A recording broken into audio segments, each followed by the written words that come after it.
said, the Philadelphia Building Trades is going to be vigilant about the health and safety of Philadelphia.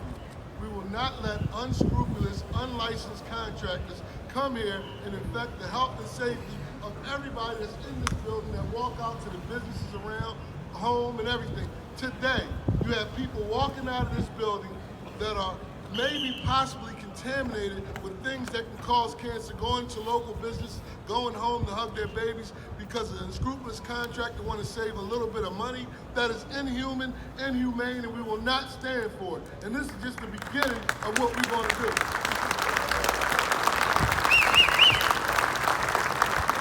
If we have to be the vanguard of safety for Philadelphia, then we will be it, because it don't seem like anyone else is stepping up to help the public with this great problem here. It's a great problem. And when we have people suing 10 years later, everybody's going to be hand-wringing. Well, the Philadelphia Building Trades, that we're the canary in the coal mine, and we're here to let you know that this building is dangerous, and we need the public officials to do something about it. Thank you. All right. This right here is the underground economy, and this is unacceptable to every citizen of the city of Philadelphia, every child in the city of Philadelphia, and every worker in the city of Philadelphia. It is unacceptable, and I'm here to tell you, all right, that we will continue to push this underground economy, expose its potential hazards, and make sure that people don't profit off of the backs and health and safety of all the workers and children in the city of Philadelphia. I'm also here to let you know that the city is aware of this and will be doing something about it. The city is on your side. I am on your side. We need to continue to stick together and make sure that nobody else, especially in this building, is hypothetically exposed to toxic substances. Thank you. Stay together because you will prevail.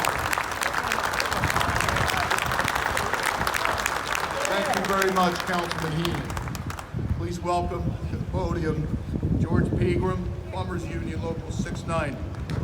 George! Listen, this is real simple. It's money. It's nothing but money. This developer from New York wants to come down here, hire unscrupulous contractors that don't have the licensing to do the work properly. Everybody in there is exposed.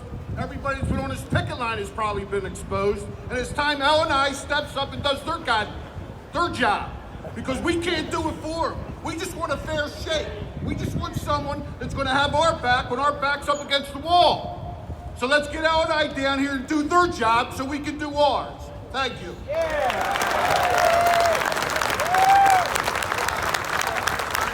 Thank you, Jordan. Please welcome from Fraternal Order of Police Lodge 5, Steve Weiler. Stevie!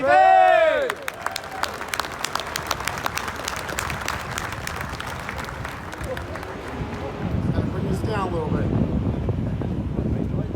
Again, thanks for inviting us. We rarely get invited to things like this, but it's about time we all stepped up and got together and showed the city what we can do when we join hands together. I have cops in this building, police officers in this building. They have to go home at night to their kids and their family. It's hard enough being a police officer in this city currently, walking the streets, riding their bikes in dangerous situations outside. Now they're in a more dangerous situation inside. The plumber before me brought up money. I look at this building and it's amazing that they're trying to say they can't afford union labor. That's insane. Insane. So let's stay together, let's group together, let's win this battle, and let's stay together in the future, please.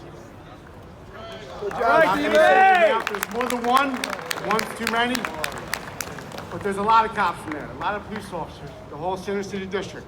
A lot of bosses, a lot of cops, sergeants with families. So you have quite a few police officers in that building that are at risk. Thank you. Good job, Stevie! Thank you, Steve. I want to welcome the safety director for IBEW Local 98 to talk about the dangers of asbestos, Mark Lynch. All right, Mark! coming. Listen, this is real simple. They're cutting corners, right? This is a developer from New York City coming in and not doing things the right way like we do. Right here, we have reports from air management from the city of Philadelphia. The 12th floor was shut down because they're cutting corners, right? These are same people going in, coming out, walking into different stores, getting in cars. This secondary exposure is serious. They get in their cars, right? You go pick your kids up, then you go in your house and you put in your washer and dryer. This stuff is no joke. We do things the right way, and this ain't New York City. They need to do it the right way too. So these reports are available. Everybody has them. So we're here to make sure it's done the right way. Thank you.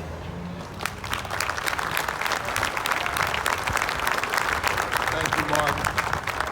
And now, everybody, I'd like to welcome the business manager of the Philadelphia Building Trades, John J. Doherty.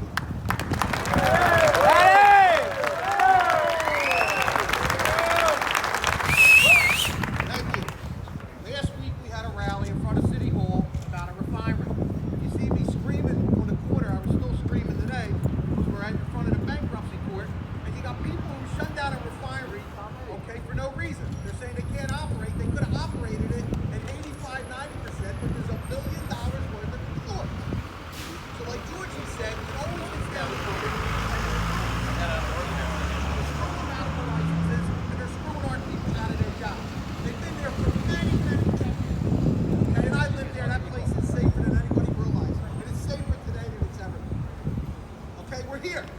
same reason.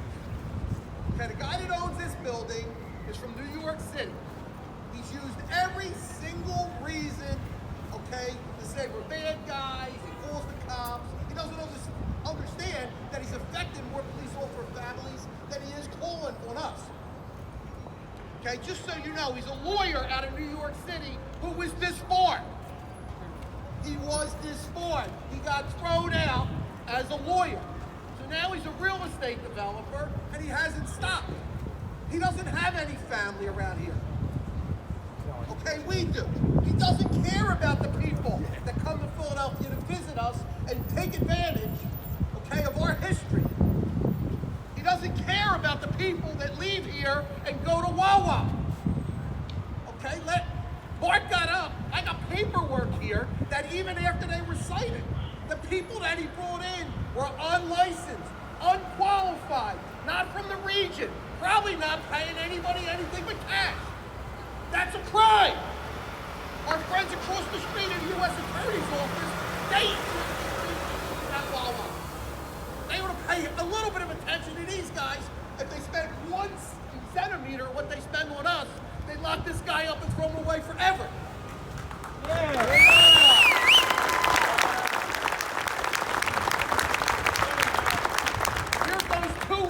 Today. Look at this. No proper gear. Dust mask going backwards. Crud all hanging off them. Asbestos all over them. Leaning over the pretzels at Wawa. That's today. You think he learned his lesson? Do you think he cares? Do you think he cares about them kids that are buying them pretzels? No! Okay. You look at the rest of these. He breaks every rule in town. The media has to get off the stuff. Oh, Bob Heaton's an electrician. He's an L&I. Stop trying to paralyze us with politics. Now we finally have somebody there that'll come down and shut this thing the hell down. Okay, we have tons of people here. You have the elevators guys right here. There's 60, 70 of them here all the time. You got the sheet metal workers in front of me. There's 60, 70 of them all the time. Okay, you got one trade after another. You got the steam fitters and the plumbers. You have it here. You have tons of labor. We're here all the time. Not because we feel like standing out in front and spit the walnut. We got a major problem here. It starts off with money. Eventually it starts, and then it winds up with somebody 10 years from now, okay, having mesothelioma or another one of them lung diseases. This is bad. This isn't politics. This isn't union versus non-union. This is union versus non-human. Okay? We are not going to tolerate this. We're not going to let politics get in the way. You know, you might joke and say, oh, that's too dramatic, these suits. That's not too dramatic. Them guys who were in Wawa should have had these on, took them off, cleaned up, made sure somebody would have wand them, and then let them go eat in the public. How about last weekend, 2 weekends ago, when they had all these people that didn't pull a permit, a license, didn't have any gear on, okay, snuck in on the weekend. You think when they were walking around town picking up their lunch or their dinner or their breakfast because they worked around the clock to get under the weather here, you think that they weren't dropping stuff, toxic chemicals, whatever the hell else is in that building, all over the place? Okay, look, we're part of the resolve here. You know, Ryan and myself, and there's 2 or 3 guys, and Robbie and Stevie Pettit, the asbestos workers.